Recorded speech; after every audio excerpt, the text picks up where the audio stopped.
mengikuti sesuatu yang tidak dia tahu misalnya, yang penting dia dapetin. Apa poinnya? Ternyata orang Indonesia itu sama seperti orang kebanyakan di tempat lain, seperti studinya Sustainable Development Goals. Apa itu?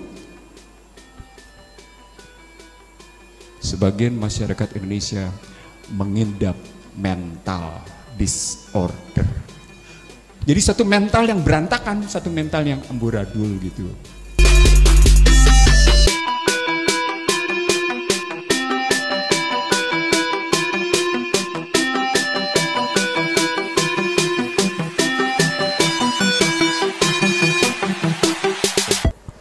Bismillahirrahmanirrahim. Assalamualaikum warahmatullahi wabarakatuh. Waalaikumsalam. Para pendengar radio Silaturahim, alhamdulillah kita telah terhubung dengan Bang Ihsanuddin Nursi pagi hari ini. Saya kalau udah telepon Bang Ihsanuddin Nursi ini suka deg-degan gitu. Karena kita itu kalau pagi nggak pernah janjian mau bahas apa gitu. Apalagi yang mau ditanya hari ini ya. Nah, itu juga hari ini gitu Pak Ustadz. Ihsanuddin Nursi ini saya mengenal itu seperti gayanya Bang Nuim gitu. Kalau Bang Nuim di bidang media dan pengamatan internasional, kalau Bang Ihsanuddin Nursi ini lebih luas lagi gitu. Saya ketemu Bang Faisal Motik, mentor saya di Remaja Islam Sunda Kelapa dulu. San, gue ketemu orang San. Ini orang luar biasa katanya. Dia sebutin cerita-cerita siapa orangnya. Bang Ihsanuddin Nursi, mangkenya dan dengerin Rasil katanya. Nah, pagi hari ini Bang Ihsanuddin Nursi kita ingin tahu nih Bang. Ini negeri sudah luar biasa, ekonomi, masyarakat banyak yang baper, di dunia mana juga nggak ada yang tandingan presiden jadi gabung gitu. Ini memang negeri-negeri luar biasa gitu. Nah, Bang Ihsanuddin Nursi kan begaul kemana-mana Bang. Dan Bang Ihsanuddin Nursi sering ingatkan kembali ke Al-Quran, kembali ke Al-Quran. Ngomongnya enak gitu, tapi kan ngejalaninnya nggak semudah itu gitu. Nah, betul. Ini apa yang Bang Ihsanuddin Nursi bisa sampaikan nih, apalagi pengalaman Bang Ihsanuddin Nursi sebagai pengisi acara di Rasil, sekalian juga bagaimana peran Rasil, antum keliling Indonesia itu ngelihat pendengar-pendengar, ini kan cuma sebagian yang ada di sini. Iya. Kita kalau ngomong berduaan di radio tuh kita juga mikir-mikir, karena kan yang denger jutaan gitu pengaruhnya. Betul. Juga ada yang suka ngerekam-ngerekam gitu Bang. Silakan Bang, Fadol. Terima kasih. Bismillah. Assalamualaikum warahmatullahi wabarakatuh. Izinkan saya, Ustadz Hamzah, Ustadz Baki, kamu depan. Bapak Ibu sekalian, saya hampir 3 tahun mengisi di Rasil. Dan nyaris tidak pernah absen. Bahkan menggantikan waktunya Nuim Hayat juga sering. Atau menggantikan siapa yang di New York? Samsi Ali. Nah, saya terpikat dengan istilah Islam yang satu. Saya terpikat dengan istilah Islam yang satu, dan terpikat berikutnya dengan kalimat silaturahim. Maka ketika Ahi Ihsan Talib mengajak saya untuk mengisi Rasil, bermula dari pendengar setia Ustadz Zaki, Ustadz Hussein, Ustadz Hamzah, dan ustadz-ustadz lain, saya bertanya pada diri saya, apa saya punya kapasitas mengisi di Rasil gitu. Kalau dalam lingkup keilmuan pribadi saya, maaf, saya nggak ada takutnya gitu. Kalau dalam lingkup keilmuan pribadi saya, dalam hal ini soal ekonomi, politik, insya Allah saya nggak ada takutnya. Orang bilang nyali takut saya sudah putus gitu.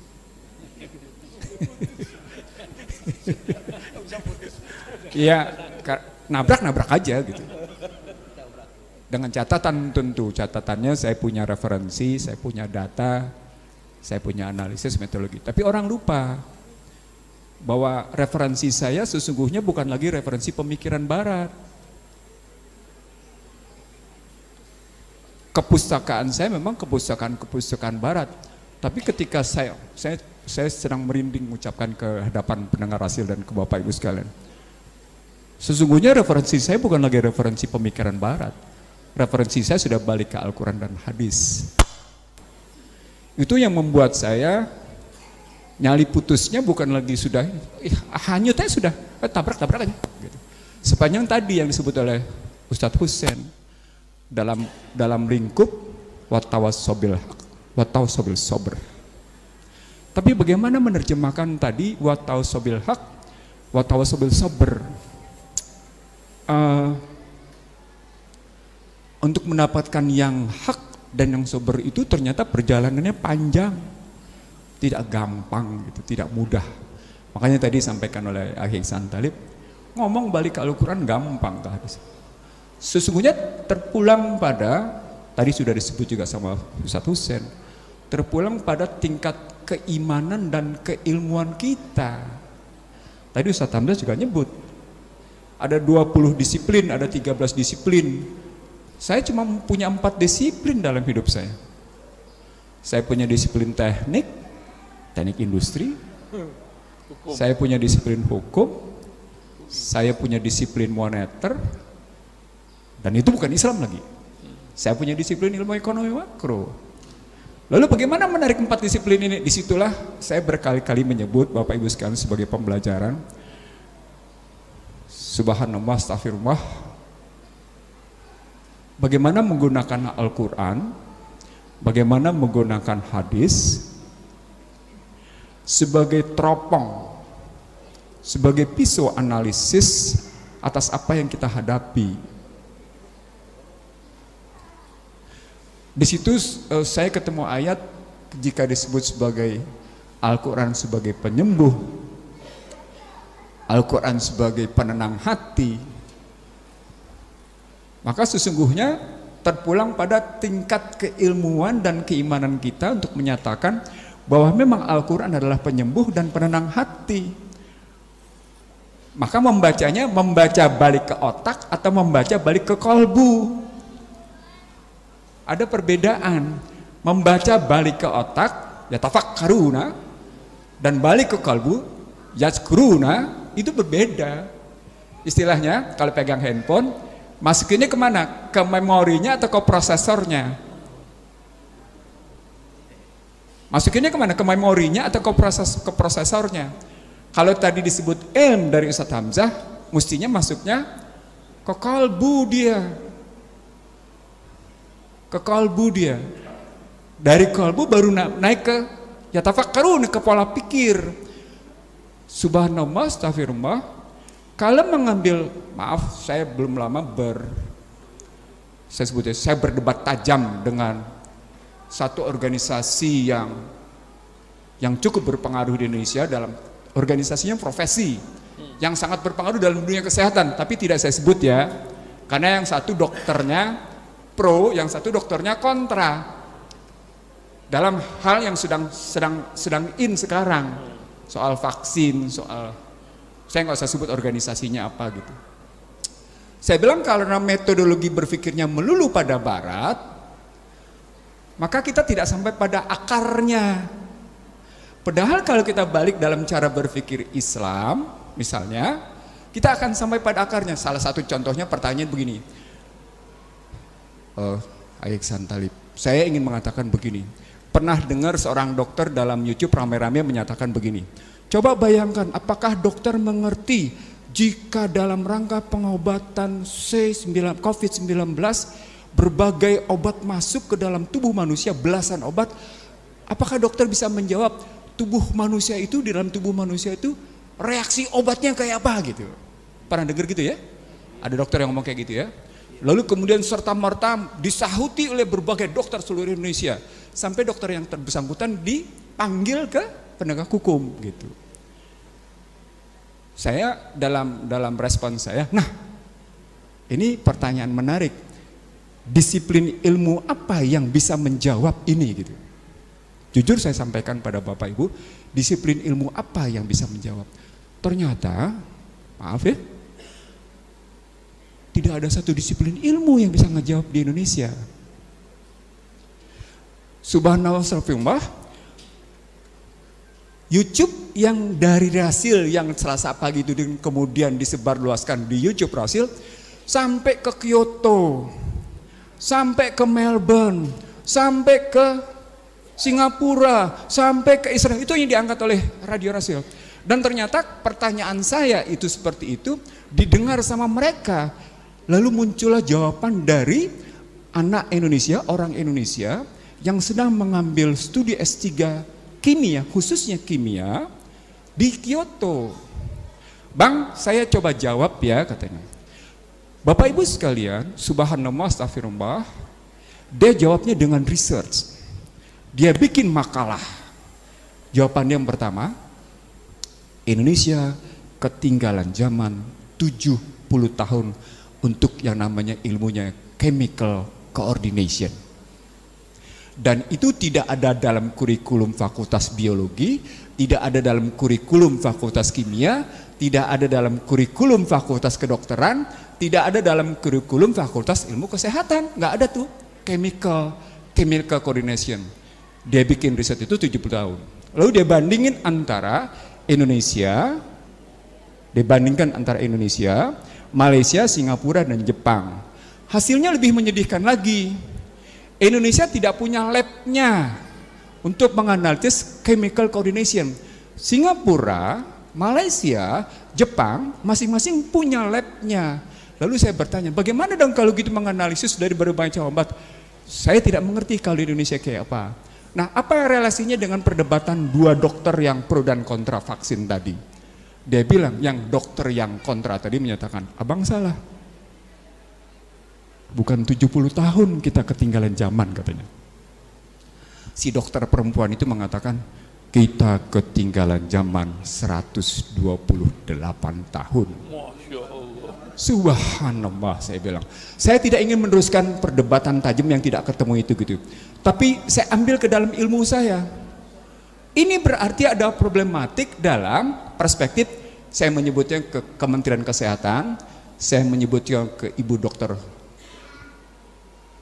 Siti Fadilah Supari, saya menyebutnya ke sejumlah teman-teman yang jago-jago dalam desain.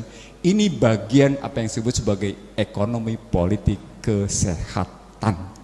Di mana, maaf ya, di mana farmasi mendikte. Muncullah kajian saya tentang ekonomi politik kesehatan yang saya sampaikan di Kementerian Kesehatan. Begini cara pandang saya tentang ekonomi politik kesehatan. Maaf, ini pun ilmu langka tentang ekonomi politik kesehatan, langka sekali.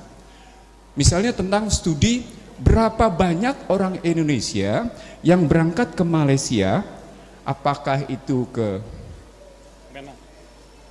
yang untuk jantung itu gitu, atau Anda berangkat ke di Malaysia ada 3 tempat, atau berapa banyak orang Indonesia berangkat ke Singapura, atau berangkat ke Australia, atau bahkan khusus untuk perempuan yang sekarang ini ramai, berangkat ke Bangkok atau ke Seoul, Korea dalam rangka maaf ya maaf, atau berangkat langsung ke Jerman, atau berangkat langsung ke Amerika.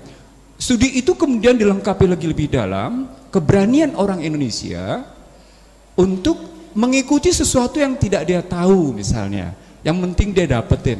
Apa poinnya? Ternyata orang Indonesia itu sama seperti orang kebanyakan di tempat lain, seperti studinya Sustainable Development Goals. Apa itu? Sebagian masyarakat Indonesia mengidap mental disorder. Jadi satu mental yang berantakan, satu mental yang amburadul gitu. Ini riset. Jadi dalam situasi sebelum COVID, Indonesia levelnya keempat. Level pertama itu Amerika, level kedua itu Inggris, level ketiga itu Australia, level keempat itu Indonesia. Pertanyaan lebih lanjutnya, siapa yang lebih banyak lagi mengintap mental disorder di Indonesia? Siapa kira-kira? Siapa kira-kira? Perempuan. Sekarang pertanyaan, kenapa perempuan? Kejawab di era COVID. gugat cerai lebih tinggi daripada cerai talak. Baru tahu saya itu. Subhanallah, astagfirullah. Artinya Bapak Ibu sekalian, kalau kita balikin lagi, sesungguhnya ketika Al-Quran adalah sifat warahmah, maka sesungguhnya berarti kalau kita hendak menenteramkan diri kita, ya obati dulu diri kita dengan saya kemarin di tempat saya, kami melakukan pembelajaran bagaimana Islam mengajarkan tentang kesehatan. Kita balikin dulu pengertian iman, karena ternyata iman itu dalam berbagai studinya dia melahirkan ketentraman yang amat sangat luar biasa jika pengertian imannya benar. Disitulah, jadi kalau tadi Alexander menyatakan tidak gampang, iya tidak gampang karena pengertian imannya rata-rata cuma percaya. Pengertian imannya cuma percaya, padahal iman adalah iqrarul bilisan, amal bil arkan, dari mulai akdun bi qalbinya dulu gitu. Ini dulu yang kita perbaiki. Sementara menurut Al-Qur'an kan disebutnya sebagai alladzina amanu asadun hubban lillah. Orang-orang yang beriman adalah orang-orang yang mencintai. Jadi konsepnya kalau diambil dari tadi hadis dan ayat, maka konsep iman adalah konsep cinta. Kalau konsep cintanya benar, maka hidupnya tentram damai. Ketika masuk ke dalam ilmu ekonomi, Aksan Talib, rumusnya bukan bersaing saling menghancurkan, rumusnya bukan greedy is good, rumusnya wa mimma razaqnahum yunfikun. Apa poinnya? Iya disebut dalam Al-Mu'minun, walaupun sempit tetap berbagi dong. Jadi lalu saya ketemu cerita orang-orang di Jerman, saya ketemu cerita orang-orang di Inggris dan di Amerika. Mereka ternyata menyadari betul dengan tingkat ketimpangan, dan mereka merasa betul ketika bisa memberikan sekedar $1, $2, $5 untuk betul-betul mereka yang miskin dan tunawisma, itu mereka bilang, ternyata bukan keuntungan besar yang membahagiakan kami, katanya. Bukan keuntungan besar yang, tapi kami bisa melihat mereka yang pakaiannya compang-camping, mereka yang dalam, kalau sekarang ini sesungguhnya tidak jelas iklimnya, dalam posisi terkadang kedinginan atau kepanasan. Kalau di New York itu bahkan dikasih lihat oleh itu rumah mereka yang tunawisma, itu bisa memberi makan, itu membahagiakan katanya. Kan ketemu rumusnya wa mimma razaqnahum yunfikun. Gitu ceritanya. Jadi balik lagi ke jawabannya adalah, ya kita pahami Al-Quran dengan baik, kita pahami dulu dengan yang sesungguh-sungguhnya mestinya kayak apa, supaya di sini di hadapan para ustadz, lalu saya bicara pada ibu, di sini saya sampai pada satu kesimpulan, saya tidak membedakan ilmu agama sama ilmu dunia jadinya. Ini berhati-hati Bapak Ibu sekalian. Ketika kita nyatakan bahwa Al-Quran cuma melulu ilmu akhirat, melulu ilmu agama, sesungguhnya kepala kita sedang dicuci oleh mereka. Bahwa hidup cuma melulu untuk akhirat. No. Al-Quran itu untuk hidup di dunia agar akhiratnya selamat. Emang Al-Quran untuk orang yang mati? Enggak kan? Untuk orang yang hidup, berarti untuk kehidupan kita, tetapi kehidupannya yang benar supaya di akhiratnya benar gitu. Itu di situ saya sampai pada satu kesimpulan kedua. Berarti ilmu dunia mesti tunduk pada ilmu Al-Quran. Jadi balik lagi ke tadi yang saya sebut. Oke, kalau gitu pemahaman referensinya benar, metodologi memahaminya benar, lalu kemudian analisisnya benar dengan data yang benar, supaya memang kita bisa pegang Al-Quran sebagai pedoman kehidupan. Kalau enggak, ngapain mesti dikatakan hudalinas? Lalu kenapa juga semua hudalil mutakin? Kan ada dua terminologinya. 185 menyatakan hudalinas, sementara ayat 2 dan 3 Al-Baqarah menyatakan hudalil mutakin. Dari posisi itu sesungguhnya Bapak Ibu sekalian, maaf, mohon saya dikoreksi Pak Ustadz kalau saya salah, menunjukkan bahwa hudalinas dia merupakan ilmu pengetahuan yang berlaku pada siapapun. Nah, kalau dia ilmu pengetahuan yang berlaku pada siapapun, maka tidak ada hambatan bagi siapapun untuk memahami Al-Quran berdasarkan keilmuannya. Kalau dia memang, kalau dia cuma lulus SD, ya pahaman dia di kelas SD. Dan kalau pakai berpikirnya Goethe, Guta bilangnya begini, begitu si anak SD itu belajar Al-Quran, Al-Quran akan punya magnetik yang luar biasa menyedotnya, sehingga pemahaman dia bukan pemahaman anak SD lagi, tapi sudah pemahaman anak kelas 1.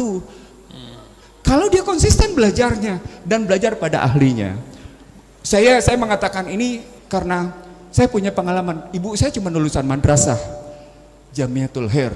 Tapi ketika saya belajar dari ibu saya, subhanallah, saya yang dapat S3 kayak gini, saya pahami, subhanallah, nyak gue ternyata lebih hebat ilmunya dari gue. Masya Allah, luar biasa. Itu cara waktu pula Bang, yang menyebabkan kita harus memutuskan ini. Masih ada 5 menit lagi ya, moderator. 2 menit. 2 menit. 2 menit lagi untuk menutup Bang Ihsanuddin Nursi. Saya suka bingung mau nge-cut Bang Ihsanuddin tuh tapi saya depan Ustadz saya mau nggak mau. Karena spesial 45 menit setiap hari Selasa tuh sudah spesial banget gitu. Masya Allah. Dan para pendengar Radio Silaturahim, Bang Ihsanuddin Nursi mengingatkan waktunya tidak lama lagi. Dalam pembincangan minggu lalu Bang Ihsanuddin bilang mungkin 50 tahun, 25 tahun lagi gitu. Maksudnya apa tuh Bang? Masa ketika Quran itu bisa dijalankan lah gitu. Gimana? Silakan. Yang pertama, 2 menitnya ini Bang yang bingung. Baik. Nah, silakan. Saya akan menyampaikan setengah menit pertama. Situasi Ukraina garis miring NATO melawan Rusia ini tidak akan selesai. Dia panjang. Baik Amerika maupun Eropa menyatakan Rusia tidak akan mundur begitu saja. Bahkan ketika Henry Kissinger mengusulkan membagi wilayah, gitu ya, muncul perlawanan macam-macam. Saya sejak awal menyatakan di Rasil, ini berarti Ukraina garis miring NATO melawan Rusia akan panjang. Apa poinnya? Kalau dia akan panjang, kondisi volatile, volusi uncertain, ketidakpastian, kondisi ambigu bersegi banyak dan kompleks, gitu ya. Itu akan terus meningkat. Tidak peduli di mana-mana. Anda bisa lihat, misalnya saya mengkritik pertemuan US Asian Summit di Washington kemarin. Itu malah menunjukkan kondisi VUCA akan terus naik. Pertanyaan berikutnya, sampai kapan kira-kira puncak naik? Saya jawab berdasarkan studi yang saya punya. 2035, 2040 itu Cina akan dalam posisi sudah berhasil, bukan lagi berada dalam posisi setara, tapi sudah mengalahkan Amerika. Muncul kajian mereka sendiri, anak Ihsan Talib. Ini kajian baru muncul 2 hari lalu. Kalaulah Cina sudah berhasil mengalahkan Amerika dalam perekonomian, apakah Cina akan berhasil menjadi adidaya tunggal secara global? Adidaya tunggal secara global. Kenapa pertanyaan itu muncul? Karena mereka bilang nuklirnya nggak cukup, kita masih banyak kayak nuklir gitu.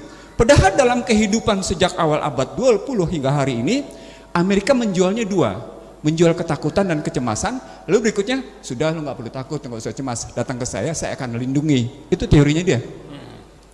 Itu berarti akan terus meningkat VUCA-nya. Kapan puncaknya? Tadi 2035, 2040.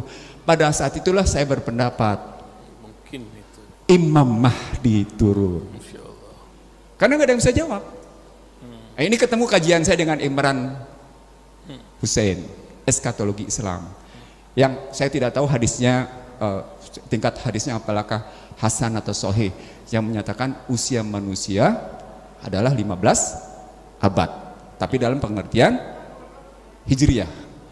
Kalau begitu 1443 dikurang dengan 15 kurang 1443 kan sisa 57. 57 bagi 2 kan jatuhnya sekitar 27 tahun. 26 tambah dengan 23 ya 40-an. Masya Allah. Begitu cerita kalau dalam bayangan saya. Dan saat itulah setelah Imam Mahdinya muncul beberapa tahun kemudian, sebagaimana ayat, turun Isa. Apa hubungannya dengan kenyataan ini? Saya teringat pernyataan Donald Trump sebagai penutup Ihsan Talib. Saya sampaikan di depan Bapak Ibu sekalian. Salah satu pernyataan penting dari Donald Trump sebelum dia masuk pada peperangan tajam hingga hari ini dengan Joe Biden, tepatnya antara Republik dengan Demokrat, salah satunya adalah ketika dia menyetujui, ini sejarah penting, ketika dia menyetujui perpindahan Tel Aviv ke Yerusalem, kalimat D2. Kalimat D2. Pusat spiritual bumi adalah Yerusalem. dan pusat spiritual pemerintahan adalah Washington. Kalau pusat spiritual bumi itu ada di Yerusalem, berarti kehadiran Imam Mahdi benar dong hadisnya nanti ada di Yerusalem. Itu Pak, itu analisis saya yang insya Allah salah, tapi insya Allah juga benar gitu kalau pakai Al-Ghazali gitu ya. Demikian jawaban saya. Terima kasih. Salah adalah kebodohan saya, benar karena kehendak Allah sambil memohon maghfirahnya. Subhanakallahumma wa bihamdika asyhadu an la ilaha illa anta astaghfiruka wa atubu ilaik. Assalamualaikum warahmatullahi wabarakatuh. Waalaikumsalam warahmatullahi wabarakatuh. Para pendengar, demikian tadi bincang kami dengan Bang Ihsanuddin Nursi, pendengar jin dan manusia dimanapun Anda berada. Lantai 3 ada jin. Pendengar kita kumpul di sini semua. Dan beliau ini gurunya seorang ibu saja, S3 tapi gurunya ibu. Jadi ibu-ibu mesti sadar apa yang Anda sampaikan. Kalau Pak Munif bilang 95% anak-anak kita salah jurusan karena emak-emaknya pengen masukin jurusan ke sana. Dan anaknya pengen dapat redo orang tua, ikutin dah tuh jurusan gitu. Subhanallah, terima kasih Bang Angga, kami sampaikan kembali. Mohon maaf Ustaz. Assalamualaikum warahmatullahi wabarakatuh. Waalaikumsalam, terima kasih Pak Ihsan dan juga Pak Ihsanuddin Nursi.